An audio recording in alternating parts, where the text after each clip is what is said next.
The White House says the U.S. and Iran have both signed a memorandum of understanding calling for the end of fighting along with the reopening of the Strait of Hormuz. CBS's News' Turian Small has more details from the White House.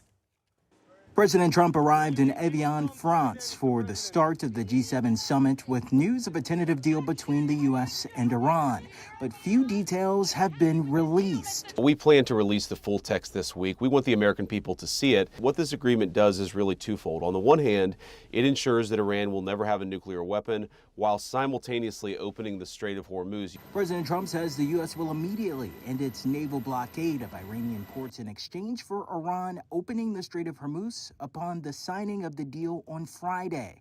But Iranian media reports the regime will have 30 days to demine and reopen the strait. With the structure of this deal surrendering a fair amount of American leverage up front, I think the Iranians have successfully leveraged their closure of the strait to set themselves up for some degree of success in these ongoing negotiations. Iran also says it will charge fees to transit the strait, something the U.S. has said is not acceptable. The deal sets up talks of what will happen with Iran's nuclear program, with details to be negotiated over the next 60 days following the signing.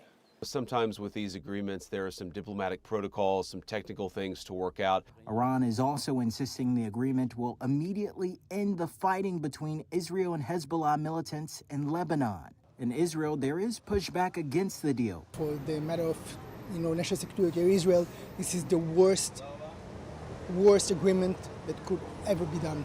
Vice President J.D. Vance says the U.S. expects Israel to abide by the terms of the agreement. Torian Small, CBS News, the White House.